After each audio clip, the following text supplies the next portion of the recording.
Hi, thanks for those who remained after lunch.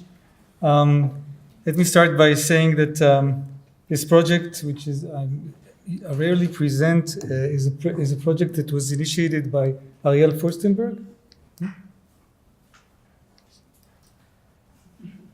Okay. By Ariel Furstenberg in collaboration with Chaim Sompolinsky. And I like this project because it's one of my favorite examples for why using brain measures can be really revealing when you ask cognitive questions, even if you're not particularly interested in the specific brain processes that are underlying these responses. I have a few examples, and this is one. Frequently, people in the department ask me, why is it that important to measure the brain? This is one example. So the question is very trivial. Everybody knows about Buridan's ass, who unfortunately perished because he couldn't decide whether he's going to drink from the right bucket or from the left bucket, or from a pail of hay versus drink from a pail of water, for a bucket of water, because he couldn't make up his mind. The options were exactly the same. There was nothing for him to hang on. This may seem like a philosophical question, but in fact we are confronted every day with such examples. This is one I just discussed with some of the students during the break. We were looking at the bucket of spoons and or coffee sack bags, and how do we decide when everything is just exactly the same for us? They're indifferent. So apparently this question bugged some of the biggest philosophers in the 19th century. Newton's answer to this question of how it is that we are able to make the decision was that it's actually because we have this internal power which we call free will. We can actually freely make up our minds and decide on this, on that, even if there is no external reason to decide on this or the other. Leibniz wasn't happy with this idea of free will, and his take on this was that there is always some difference. Even if externally the options are exactly the same, internally we might have some insensible biases to do this or that, which will actually determine what we do because they break the symmetry. So Ariel's idea was to actually go in and test these two ideas by using electrophysiology. So the task was a simple priming task. You look at the fixation. Then you're presented with the prime, which is masked, so it's briefly presented. The prime can be either a left pointing arrow or a right pointing arrow, or a neutral prime. We made sure that all the subjects that we actually analyze do not see this consciously, both by subjective and an objective test. And then after this prime, there's a visible cue, and the cue could be either instructive, so an arrow to the right or to the left, meaning that you need to press with your left hand or with your right hand, or it could be just a plus sign which tells you whatever you want. Kind of Libet type experiment. Whatever you want, just press the right or the left button.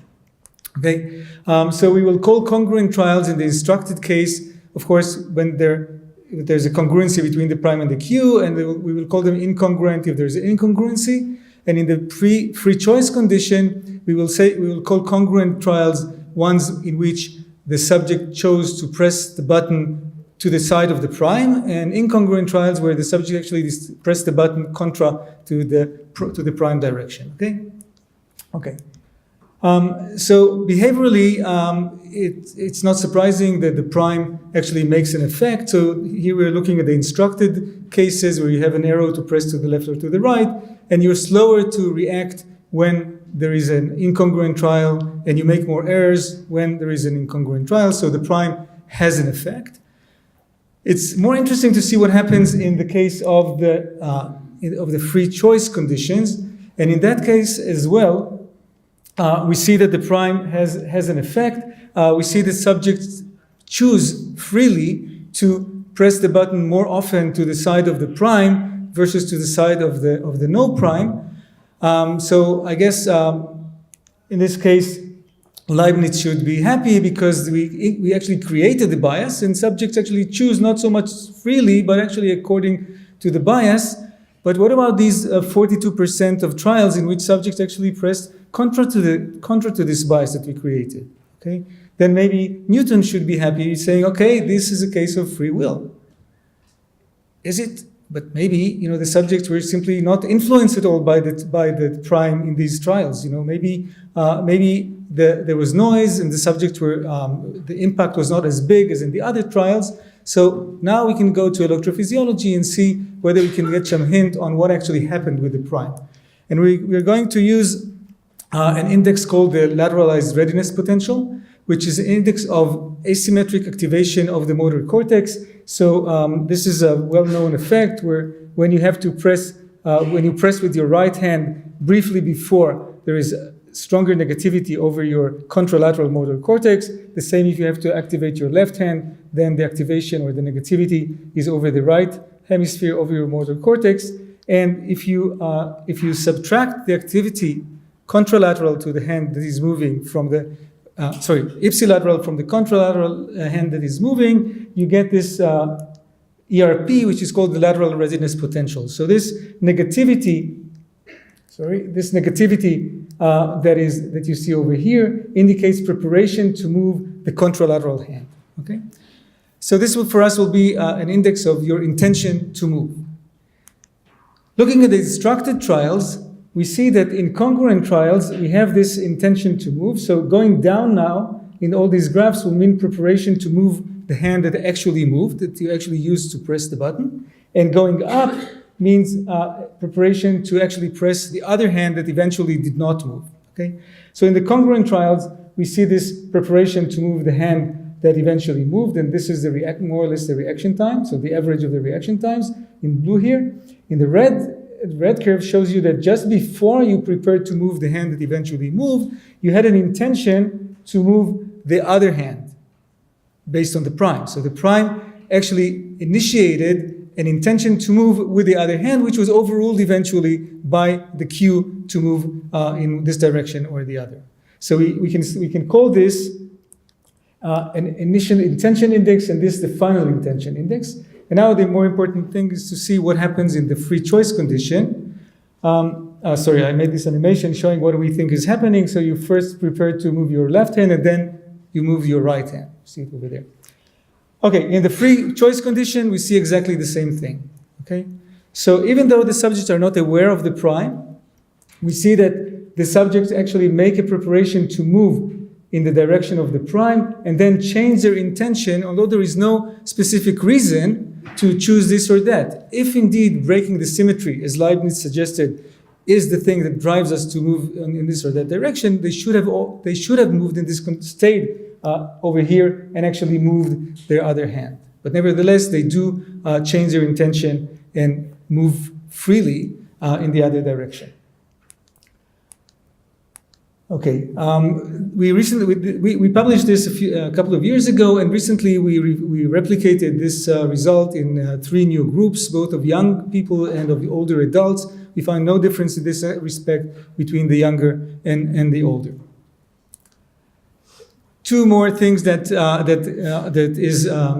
come out of this. I think that Tali is looking interesting on this because this is a measure of conflict. Okay, and so what we see here is a measure of conflict. This N2. I won't bother you with the calculation, but this negativity is known to reflect conflict. For instance, it's evident when you do a Stroop test and you have a conflict between the color and the word.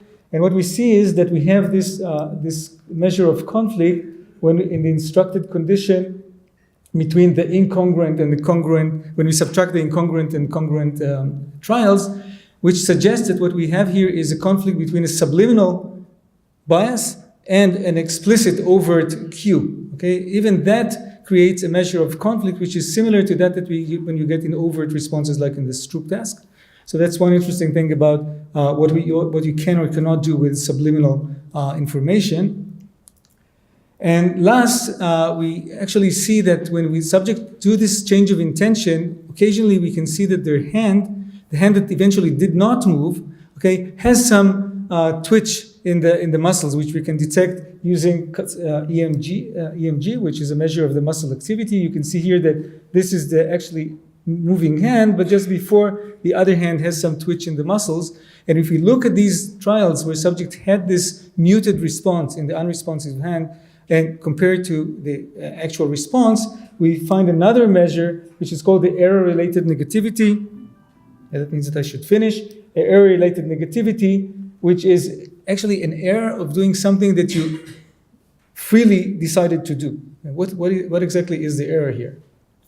Okay, that will end my results here. And the question is, who was right? Was it Leibniz or was it Newton? So we see that a change of intention in this picking situation, despite creating a strong bias in motor preparation, which we proved with the ERPs. So Newton seems to be right, but Ariel suggests that this kind of of what we see as free will can be generated by a neural model in which noise plays as what moves you from one intention to the other. But for that, you'll have to read Ariel's papers. Thank you.